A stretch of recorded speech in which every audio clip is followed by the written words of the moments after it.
Je m'appelle Tony, moi c'est ma deuxième année et je suis professeur de français à Argenteuil.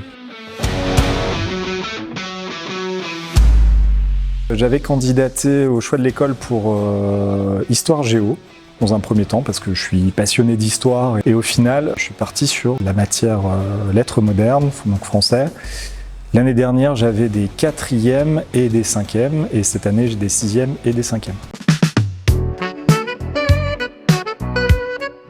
Quand on m'a proposé la possibilité d'être sur un poste de professeur de français, au début je me suis dit c'est probablement pas pour moi. Je ne me vois pas du tout dans cet univers-là. Peut-être parce que du coup, j'adore la lecture, j'adore les livres, j'aime piocher un peu partout, etc. Mais j'avais un a priori sur justement tout ce qui était grammaire, conjugaison, etc. Je me suis dit, est-ce que du coup tout ce marasme, toute cette bulle, je vais pouvoir me remettre dedans, est-ce que ça va aller ? Ça m'a pris un petit temps de réflexion et au final je me suis dit en fait c'est peut-être un moment aussi de me réconcilier avec cette partie-là et de voir comment je vais pouvoir agencer ça et comment ça va se passer parce que l'histoire, le français finalement c'est pas si loin que ça en fait. Je me suis lancé dans l'aventure et aujourd'hui je regrette absolument pas mon poste. Pour moi justement en fait la matière en soi c'est pas ce qu'il y a de plus important. Alors oui, c'est important parce qu'il faut leur transmettre des choses, il faut qu'ils puissent avoir des clés pour comprendre et pouvoir avancer.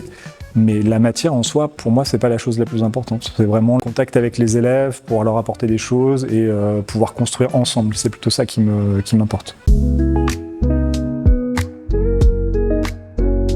C'est de pouvoir piocher dans toutes les œuvres littéraires, dans tous les registres et de ne pas être limité à quelque chose en fait. Je vois par exemple en maths, c'est un peu plus resserré. Nous, on a vraiment ce choix d'aller piocher dans des choses qui nous ont inspirés et qui potentiellement vont leur parler. Donc on est assez libre sur le sujet et pour moi, c'est ça qui est vraiment important.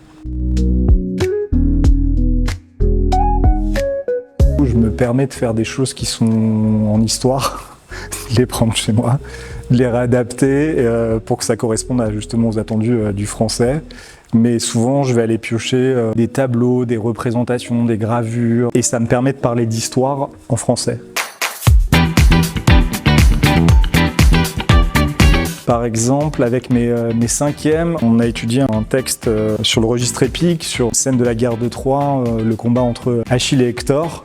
Et ça m'a permis justement de revoir et de re-questionner leurs connaissances sur l'Antiquité, quand ça a commencé, quand ça se termine, et de leur montrer différentes œuvres liées à l'Antiquité, de pouvoir parler aussi de la mythologie, etc. Donc plutôt axé histoire, mais en français.